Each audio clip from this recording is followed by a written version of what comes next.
Assalomu alaykum hurmatli tinglovchilar, hurmatli yurtdoshlar. Men Abdullayeva Muslima Xodimlar, Buxoro davlat tibbiyot instituti patologik fiziologiya va patologik anatomiya kafedra mudiri, tibbiyot fanlari doktori, dotsent. Hozirgi kunda butun dunyoda o'lim sifat jihatidan yurak qon tomir kasalliklarining asoratidan o'lim birinchi o'rinda turadi. Shuning uchun bugungi mavzumiz arterial qon tomirlar patofiziologiyasini tanladik. Arterial qon tomirlar patofiziologiyasini asosan kasallikni kelib chiqish mexanizmini bilishdan oldin biz ularni demak arterial gipertenziya qanaqa kasallik va u qanday kelib chiqishini bilishimiz kerak. Ana arterial giperteniya demak hozirgi kunda ba'zi adabiyotlarda arterial gipertenziya deb yuritiladi. Ikkalasi ham demak giperteniya kasalligi ham arterial gipertenziya ham ikkalasi birga. Demak ana shu butun dunyoda demak aholida juda ko'p uchraydi va kasallikning asorati ko'pincha ko'plab asoratlarga olib kelishi mumkin. O'zi arterial bosim tushunchasi nima? Bu haqida biz birinchidan ma'lumotga ega bo'lishimiz kerak. Arterial bosim bu qonning arteriya devorida ko'rsatadigan bosimi bo'lib, u ikki xil bosimdan iborat: sistolik va diastolik bosimdan. Arterial bosimda normada va uni demak gipertoniyada kuzatilishini bilishimiz kerak. Normada qon bosimi demak 120 dan to 80 mm simov ustunigacha bo'ladi. Uning demak maksimal chegarasi 139 dan 89 mm simov ustunigacha bo'ladi. Agar undan ko'tarilib ketsa, bu demak 140 dan 90 mm simov ustun deyiladi va bu 140 dan 90 mm simov ustuni bu demak gipertoniya kasalligi bo'lib va u uzoq davom etsa har xil organizmda patologik o'zgarishlarga olib keladi. Keyingi demak arterial gipertoniya demak kasalligi demak turlari asosan birlamchi yoki essensial bo'ladi. Ikkinchisi demak ikkilamchi yoki simptomatik bo'ladi. Bu kasalliklarni biz nima uchun birlamchi va ikkilamchiga bo'lganmiz? Birlamchi essensial gipertoniya kasalligi bu demak bizga qabulga kasal kelsa, kasalning asosiy kasalligi bu gipertoniya kasalligi bo'ladi. Uning demak o'sha gipertoniya kasalligiga mos shikoyatlar bo'ladi. Simptomatik gipertoniya kasalligida esa kasalning asosiy kasalligi boshqa kasallik. Masalan, buyrak kasalligi bo'lishi mumkin yoki boshqa qandli diabet kasalligi bo'lishi mumkin. Kasalning demak qon bosimi baland bo'lmaydi. Keyingi klinik belgi sifatida birinchi emas, ikkinchi, uchinchi sutkalarda qon bosimi baland bo'lishi mumkin. Lekin asosiy kasallik bu demak boshqa kasallik bo'lib, unda qon bosimi ko'tarilishi ikkilamchi simptom sifatida ko'rinadi. Shuning uchun biz uni simptomatik gipertoniya deymiz. Etiologiyasi, demak essensial gipertoniya kasalligining etiologiyasi irsiy omillar bo'lishi mumkin. Ortiqcha tuz iste'moli bo'lishi mumkin, semizlik, kam harakatlik bo'lishi mumkin, stress bo'lishi mumkin. Kasallikning demak nerv tizimi bilan bog'liqligi. Asosan demak bu yerda nerv tizimi bilan bog'liqligi stress tufayli simpatik nerv sistemasi faollashadi. Qon tomirlarining to'rayishi va yurak urishining tezlashuviga olib keladi. Keyingisi demak gumoral omillar. Biz demak asosan gipertoniya kasalligini o'rganishdan oldin biz uni demak boshqarishni bilishimiz kerak. Nerv boshqarishi bor, gumoral boshqarish bor. Hozir nerv boshqarishga aytdik, demak bu birinchi o'rinda simpatoadrenal tizim. Ikkinchi o'rinda bosh miyaning ko'stak ostida ikkita markaz bor. Birinchisi qo'zg'alish markazi, ikkinchisi tormozlanish markazi. Qo'zg'alish markazi bilan tormozlanish markazi doimo ular demak muvozanatda bo'ladi. Ko'p stress natijasida qo'zg'alish markazida dominantda o'choq paydo bo'ladi va o'z navbatida demak o'sha simpatoadrenal tizimni qo'zg'atadi.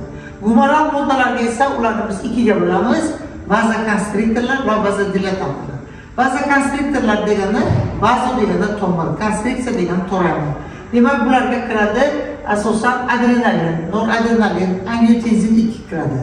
Vazodilatatorlar esa bularga kiradi demak vazodilatatorlarga qon tomirlar, vazo degani demak tomir, dilatatsiya degani kengayma degani. Ya'ni bu asosan vazodilatator moddalarga kiradi.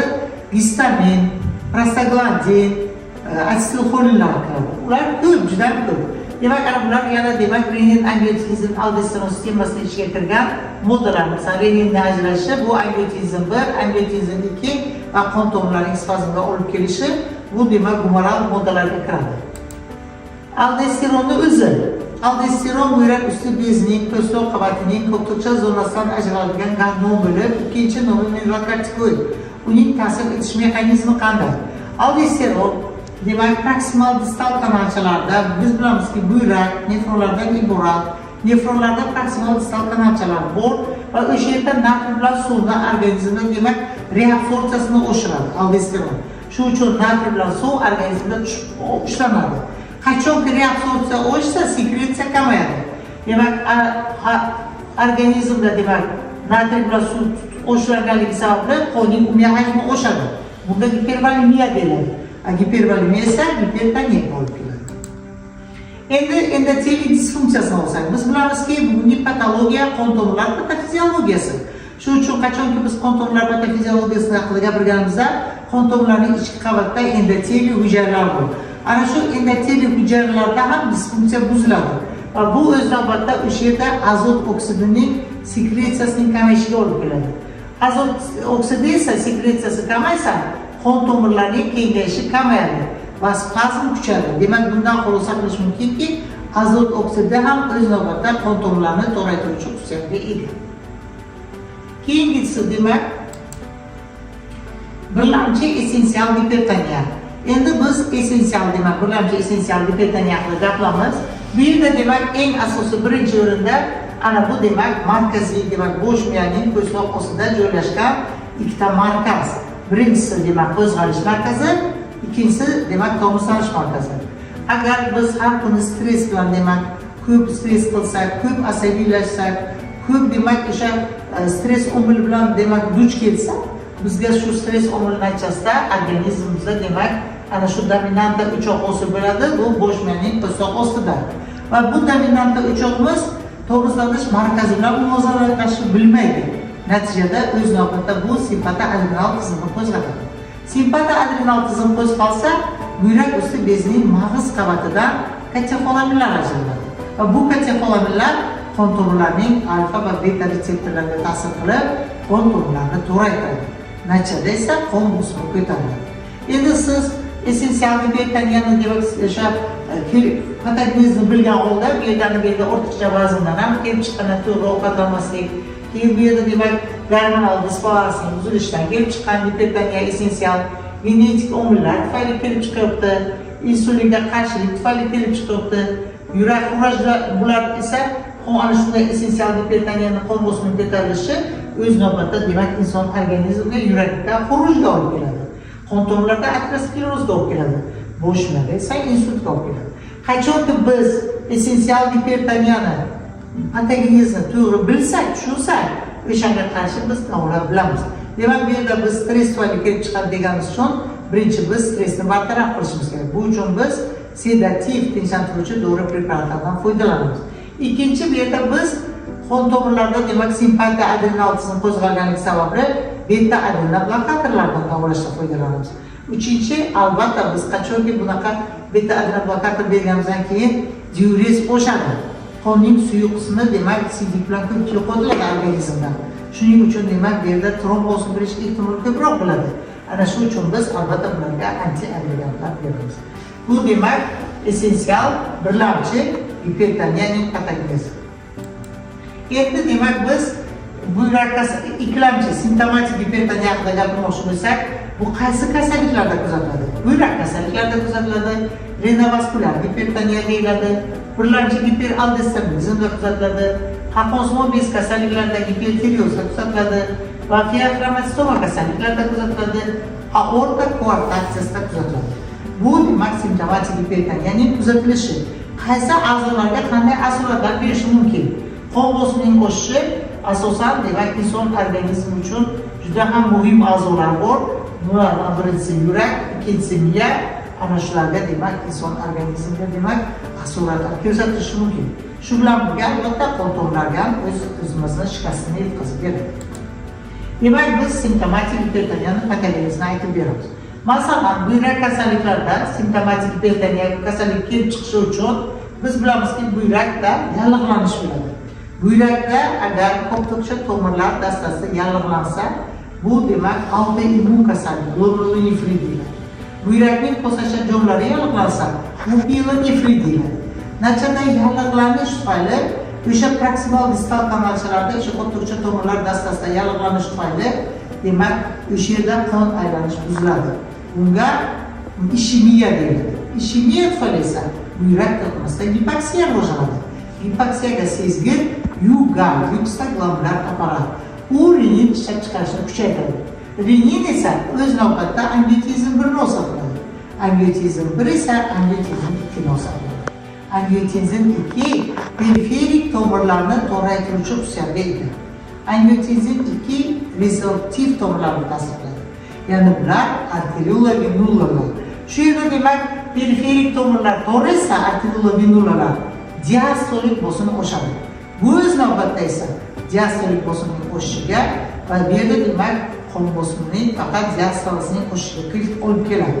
Keyin demak aldosteron renin angiotenzindan keyin angiotenzin 2, angiotenzindan keyin 3 ni hisoblaydi. Angiotenzindan keyin 3 nofaol bo'ladi. U o'z navbatida aldosteronni sekretsiyasini oshiradi. Aldosteron buyrak usti bezdan uzun qavatning ko'pircha zonasidan ajralib, proksimal distal kanalchalarda suv bilan natriy reaksiyasini oshiradi. Bundan gipervolemiya rivojlanadi. Bundan gipertoniya rivojlanadi. Bundan sistolik bosim oshadi. Natijada demak kasallarda, bemorlarda ham sistola, ham diastolik bosim oshadi. Buyrak kasalliklarida demak simptomatik gipertoniyani kelib chiqish mexanizmida biz patogenezini bilgan holimizda holatimizda birinchi o'rinda biz kasallarni davolashda tavsiya birinchi o'rinda uroseptiklardan foydalanamiz. Uroseptiklar buyrakdagi yallig'lanishni bartaraf qiladi. Chunki siz yallig'lanishni bartaraf qilmasangiz, bemorning qon bosimi ko'tariladi. Birinchi demak uroseptiklar guruhi, ikkinchi APF inhibitorlardan foydalanamiz. Chunki reninni angiotenzin 1 ga, angiotenzin 1 ni angiotenzinga o'zgartiradigan ferment angiotenzinaza fermenti. Ana shu fermentni biz inhibitorlashimiz kerak. Shuning uchun APF inhibitorlardan foydalanamiz. Uchinchi albatta yana anti-agregatlardan foydalanamiz. Bu demak buyrak kasalliklaridagi hipertenziyaning sabablari. Patogenezi. Keyingisi yana bu demak kolxoz bez kasalliklaridan gipertoniya kelib chiqishi mumkin. Fiakromatistoma kasalliklaridan gipertoniya kelib chiqishi mumkin. Hipertireozdan kelib chiqishi mumkin gipertoniya. Keyin demak har xil demak birlamchi giperaldosteronizm, ya'ni qon kasalligidan kelib chiqishi mumkin gipertoniya kasalligi. Aortaning kortaksiyasidan kelib chiqishi mumkin gipertoniya kasalligi. Bular o'z navbatida demak gipertoniya kasalliklari qon bosimining o'sishi a'zolarga ta'sir qiladi. Bu asosan qon tomirlarida ateroskleroz, bo'sh miyada insult va albatta yurak xurojlariga olib keladi. Bundan tashqari renovaskulyar gipertoniya ham kuzatiladi. Ya'ni asoratlar ko'zga ham ta'sir qiladi. Ko'zning tubida qon quyilishlar qon tomirlarining yo'linishiga olib kelishi. Yana demak simptomatik gipertoniya patogenezida yana qandli diabet ham juda ahamiyatli. Biz bilamizki, qandli diabetning ikkita turi bor. Insulinga bog'liq va insulinga bog'liq bo'lmagan turi. Ikkala turida ham eng asosiy kalit so'z bu giperglikemiya. Bu nima degani? Giperglikemiyadan keyin qonda demak qon miqdori oshsa, biz bilamizki, o'sha qon tomirida suvning reaksiyasi oshadi. Qon tomirida suvning reaksiyasi oshsa, giperglikemiya tufayli suvning reaksiyasi oshib, gipervolemiya bo'lib keladi. Gipervolemiya esa simptomatik gipertoniyaga olib keladi. Ana shunday qilib demak qandli diabet bor kasallarda ham simptomatik gipertoniya kuzatiladi. Demak, qachonki demak gipertoniya kasalligi kuzatilsa, albatta qon tomir devorida o'zgarishlar bo'ladi. Bu qon tomir devorini bizlar endi shu yerda bitta misol aytishim kerak. Hayotiy misol aorta bor. Chap qo'richadan chiqadigan eng yirik qon tomir aorta. Yoki o'ng qo'richadan chiqadigan o'pka arteriyasi. Biz qon tomirlarini ko'ndalarga kessak, qon tomir ko'ndalarga kesib ochsak, xuddi bizlarning erkaklarimizni eng yaxshi ko'rgan futbol maydoniga o'xshaydi. Chunki o'sha futbol maydonida yangi hozirgi kunda erkaklar uchun yangi futbol maydonlari ochilyapti. O'sha yerda yangi uchalar qo'yilgan. Pulli kishi bo'lib o'ynaydi o'shanga. Ana shu futbol degan maydoniga o'xshaydi. Ana endi qarang, bu sog'lom aorta, sog'lom arteriyani kesganlar. Lekin odamda gipertoniya kasalligi bo'lsa, endi endotelial hujayralar shikastlanadi. Endotelial tishlar shikastlanadi. Shuning uchun bizni endi o'sha ko'ndalarni kesganda yangi emas, eski futbol maydoniga o'xshaydi. o'shalar umidlari shikastlangan bo'ladi. Shuning uchun albatta qon tomir gipertoniya kasalligi bo'lgan bemorlarda qon tomirlarining devori qalinlashadi. Devordagi elastiklik kamayadi. Natija lyumen torayishlarga olib keladi. Bu o'z navbatida esa yurak tomonidan ham o'zgarishlarga olib keladi. Yurakda chap qo'lchaning hipertrofiyasi bo'lib keladi. Yurak ishi kuchayadi. Yurak yetishmovchiligi rivojlanishi mumkin. Buyrakda ham o'zgarishlar kuzatiladi. Buyrakda asosan nefroskleroz kuzatiladi. Filtratsiya pasayadi, suyuqlik ushlanadi, chunki diurez kamayadi. O'z navbatida esa bu shishlarga olib keladi. Chunki organizmdan suyuqlik chiqmayapti, reabsorpsiya oshyapti, sekretsiya kamayapti, diurez kamayapti. Bu o'z navbatida esa butun tanada shishning rivojlanishiga olib keladi. Yana miyadagi o'zgarishlar. Miyada esa insultning xavfi oshadi. Undan tashqari miya qon tomirlarida esa qon aylanishi buziladi. Natijada har xil demak miyada, bosh miyada ishemik demak a'zolar, ishemik markazlar, ishemik maydonlar o'siriladi.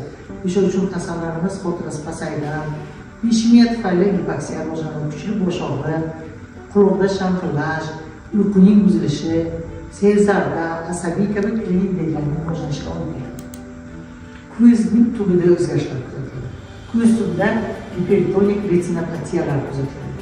Ko'rish qobiliyati pasayadi. Albatta, butun tanada bosh miyada ham qon gipoksiya, ishemiya rivojlanadi. Biz bilamizki, kalla suyagini ichida barcha demak ko'z organlari joylashgan. Ularda ham demak xohlasak, xohlamasak qon aylanishini buzish natijasida ko'rish qobiliyatining pasayishi, hatto ko'rlikka olib kelishi mumkin. Asosiy asoratlari esa demak inson organizmida bizlarni demak men bu talabalarga mavzularga aytaman. Bosh miya inson organizmi uchun eng xavfli, hayotimiz uchun muhim a'zo. Yurak, buyrak, taloq, uning uchun deganda anatomik ularda kollaterallari yo'q. Shuning uchun o'sha yerda demak qon aylanishi ham buzilgandan keyin boshqa kollaterallar ochilmaydi. Shuning uchun bosh miyada insult, yurakda esa infarkt, yurak yetishmovchilik va buyrak yetishmovchilik kabi asosiy asoratlarga gipertoniya kasalligi olib kelishi mumkin. Biz diagnostika ahamiyatiga qarab qon bosimini o'lchashimiz kerak. Laboratoriya tekshiruvlarini, instrumental tekshiruvlarni o'tkazishimiz kerak. Bemorlarning qon bosimini o'lchashda biz birinchi ishchi bosimini bilishimiz kerak. Ko'pincha talabalar orasida ishchi bosimini ham bilmaydi, tushunmaydigan talabalarimiz bor. Ularga albatta o'rgatishimiz kerak. Bu qanday o'rgatiladi? Demak, birinchidan 3 kun, har kuni 3 kun bir xil vaqtda o'sha insonni, o'sha odamni olib qon bosimini o'lchaymiz. O'sha inson diskomfort holatida bo'ladi. Hech qanday bironta shikoyati yo'q. Boshi og'rimaydi, kasal emas, o'zini yaxshi, yengil his qiladi. Ana shu vaqtda biz har bir masalan misol olsak, ertalab 8 da qon bosimini o'lchaymiz, ertaga ham 8 da o'lchaymiz, 3-chi kun ham 8 da o'lchaymiz. 3 kun demak mobaynida bir xil vaqtda hech qanday shikoyatsiz o'zini yaxshi his qilgan insondan qon bosimini o'lchasak, chiqqan o'sha qon bosimi ana shu uning ishchi bosimi hisoblanadi. Lekin bizni bemorimizdagi qon bosimi ko'tarilsa, uni albatta o'lchash kerak. Men o'zimni shaxsiy demak hayot tajribamdan, praktikadan bir narsani bilaman. Tug'ruqxonada bir kasal qon bosimi, ishchi bosimi 170 milligram sinov ustunida akusher-ginekologlar tomonidan ular har kuni o'lchaganda qon bosimi 120 ga 80 millimetr sinov ustunida. Lekin bemor aytayapti, men o'sha o'ylayapti, quloqda shanqillash bor deganda nimadadir qandaydir akusher-ginekologlarimiz shunga e'tiborsiz bo'lib qolganlarda va e'tiborsizliklari tufayli u demak tug'ruq vaqtida gemoragik insult bo'lib o'sha ayol bolalarga bo'lganlar. Va bu men uchun bir umriy dars bo'lib qoldiki, demak albatta biz har bitta insonni ishchi bosimini aniqlashimiz kerak. Va ko'p kasallarimiz, ko'p xalqimiz, bemorlarimiz hammasi ham tibbiyot xodimlari emas, ular tushunmaydi ishchi bosimni. Shuning uchun biz shifokorlar albatta o'zimiz ishchi bosimini aniqlashtirib, ularga aytishimiz kerak va o'shanga qarab keyin biz bemorlarga demak davolash tavsiya muolajalarini qilishimiz kerak. Ikkinchisi laboratoriya tekshiruvlaridan albatta demak o'zgarishlar kuzatiladi. Instrumental tekshiruvlarda biz o'sha bemorlarimizni, qon bosimi baland bemorlarni yurakni ikkiga qilishimiz kerak. demak ularni okulist qilib borishimiz kerak, ko'z tubini tekshirishimiz kerak, ko'zda ham demak bosimni tekshirishimiz kerak, yana undan tashqari qon tahlil qilishimiz kerak, albatta umumiy qon tahlil qilishimiz kerak, qondagi lipoproteinlar miqdorini tekshirishimiz kerak va o'shalar bizga klinik tashxis qo'yishda yordam beradi. Demak, profilaktika maqsadida birinchi o'rinda demak albatta to'g'ri ovqatlanishimiz kerak. To'g'ri ovqatlanish degani nima tushunamiz? Masalan, gipertoniya kasalligi bor bemorlar menga ko'p murojaat qiladi. Men shu o'zimning tajribamdan bilamanki, gipertoniyasi bor kasallarga agar muolaja yozib berasiz, tavsiya dori preparatlarni yozib bergandan keyin aytadiki, hech qanday dorilar ham ta'sir qilmayapti. Keyin men ular bilan yaqindan suhbat o'tkazaman. Siz ana shu dori preparatlarni iste'mol qilyapsiz, birinchidan vaqtida iste'mol qilasizmi? Ko'pincha bizning xalqimiz nimadir shu dorilarni qabul qilganda noto'g'ri paloq-partish qabul qiladi. Nima uchun? 1 kun, 2 kun, 3 kun to'g'ri qabul qiladi. Keyingi kunlarga qandaydir tadbirga boradi, keyingi kunlarga qandaydir esdan chiqaradi, shu bilan ular o'sha dorini yo ichmay qoladi, yo vaqtini o'tkazib qo'yadi. Bundan tashqari men ulardan so'rayman, aytadiki, ana shu dorilarni aytyapmiz, siz yozib bergan tavsiyaning dorilarini olyapman, lekin nimagadir yaxshi bo'lmayapman. Chunki ular ovqat ratsionida natriyni, osh tuzini cheklamaydi. Masalan, osh pishiradi, albatta oldinda sho'r, har xil demak o'sha yozda nima qilingan sho'r bodring pomidorlar bilan iste'mol qiladi. Bu o'z navbatida esa gipernatriyga, qonda natriyni oshishiga olib keladi. Gipernatriyga esa suvni reaksiyasini oshiradi. Gipervolemiyaga olib keladi. Gipervolemiya esa gipertoniyaga olib keladi. Ikkinchisi albatta tuzni kamaytirishimiz kerak. Uchinchisi albatta jismoniy demak faoliyat bilan olib borish kerak va to'rtinchisi stressni kamaytirish kerak. Demak, xulosa qilib aytamanki, arterial gipertoniya kasalligi bu muhim tibbiy muammo. Erta aniqlash va davolash esa asoratlarni kamaytiradi. Hurmatli tinglovchilar, bugungi ma'ruza sizlarga juda yoqqan bo'lsa xursandman. E'tiborlaringiz uchun rahmat. Doimo sog' salomat bo'ling.